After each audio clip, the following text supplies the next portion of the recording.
真的是万万没有想到，我做的这个风干鸡腿居然有这么多人喜欢，而且吃过以后都说好。那么今天在这里就给大家分享一下它的详细制作方法。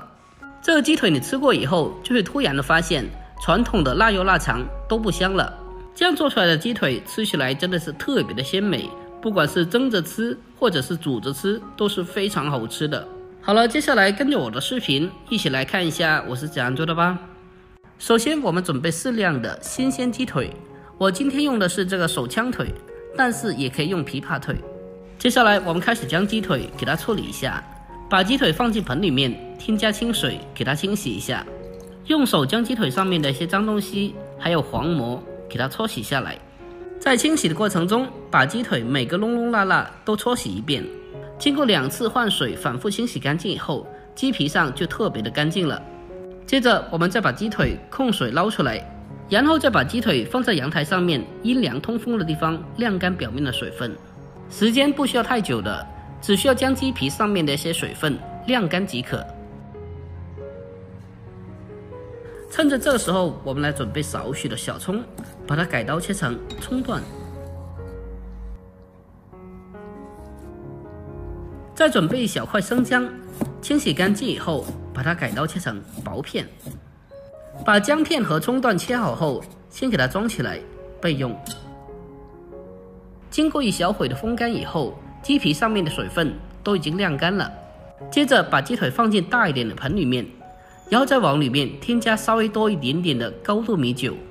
高度米酒不但能够杀菌，而且还可以起到一个去腥增香的效果。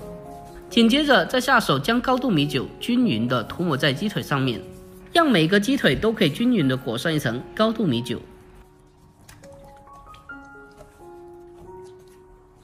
我们将鸡腿和高度米酒充分的涂抹均匀以后，接下来再往里面添加1包半的盐焗鸡粉。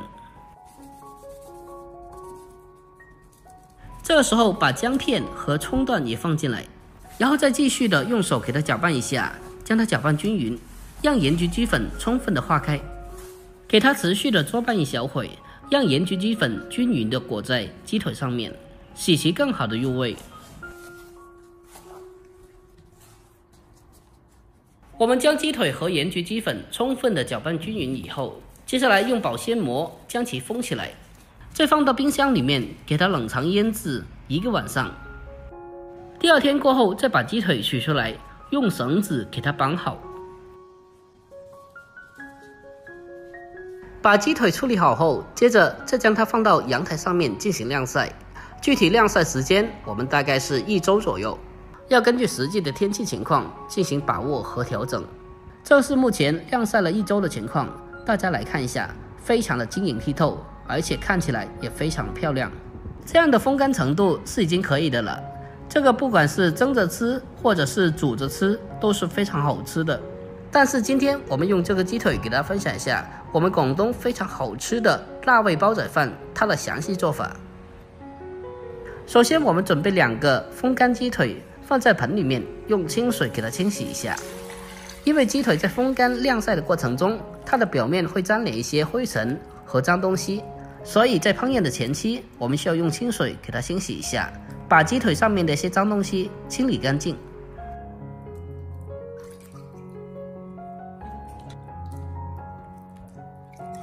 我们将鸡腿清洗干净以后，接着给它控水捞出来，再放在案板上把它砍成小块。大家看一下这个风干鸡腿的横截面，看起来就非常的漂亮。把鸡腿全部砍好后，先给它装起来备用。下一步再准备小块生姜，先把它改刀切成薄片。姜片切好后，接着再将它改刀切成姜丝。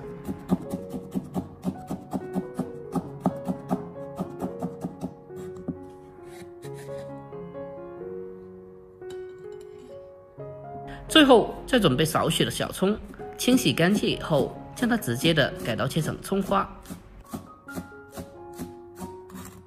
葱花切好以后，先把它装在小碗里面备用。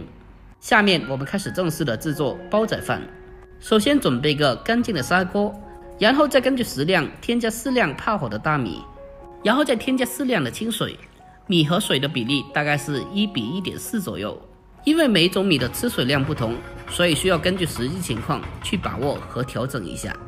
要想做出来的米饭晶莹剔透又好吃，那么再往里面添加少许熬好的猪油或者是鸡油，没有的话普通的食用油就可以了。接着再扣上盖子，开最小的火进行煮制，用小火将里面的水分收干，这时间大概是5分钟左右。A few moments later， 5分钟过去了，我们打开盖子来看一下，这个时候的大米也刚刚把水分吸收进去了。然后再用筷子在米饭上戳上几个小孔，增加米饭的导热性，让米饭更好的成熟。紧接着再立刻的将砍好的鸡腿平铺在米饭上面，在面上再撒上少许的姜丝，去腥增香。全部处理好后，再继续的扣上盖子，继续的进行煮制，开小火将它慢慢的焗熟。这时候我们再沿着锅边来上少许的花生油，让花生油沿着锅边渗透下去，这样的目的可以促进饭焦的形成，也就是锅巴的形成。接下来我们再把砂锅给它稍微的倾斜一点，将它慢慢的小火煮制，并且每隔一小会把它转动一下位置，让砂锅的四周都可以均匀的接触到底火。这样的目的可以让里面的米饭可以形成一圈薄薄的锅巴，让米饭吃起来更加的香口。一定要注意全程开小火给它慢慢的煮，将食材和米饭给它慢慢的焗熟。整个时间大概是6到8分钟左右，具体时间我们根据实际情况去把握和调整一下。最后听到里面的锅巴在噼里啪啦的响，而且散发出很焦香的味道，这就代表基本可以了。我们打开盖子来看一下，哇，真的是老香了。接着再把焯过水的蔬菜放进来点缀一下，再淋上少许调制好的酱油，没有的话用瓶装的蒸鱼豉油就可以了。最后再撒上少许的葱花点缀一下，就可以美美的开吃啦。就这样，这道非常好吃的辣味煲仔饭就已经制作完成啦。根据我这方法做出来的辣鸡腿真的是特别鲜美，吃起来特别的好吃，简直比平常的腊肉腊肠好吃太多太多了。而且不管你是直接的蒸着吃或者是煮着吃都是非常不错的，吃起来不但下饭又下酒。如果您也喜欢这个风干盐焗鸡腿的话，不妨可以收藏起来，马上就过年了，可以收藏起来试做一下哦。好了，今天视频就分享到这里，喜欢的记得点赞关注留言并转发哦。关注我，关注天天相见厨房，我是阿鹏，点我头像进去还可以看到往期更多美食做法。我们下个视频再见吧，拜拜。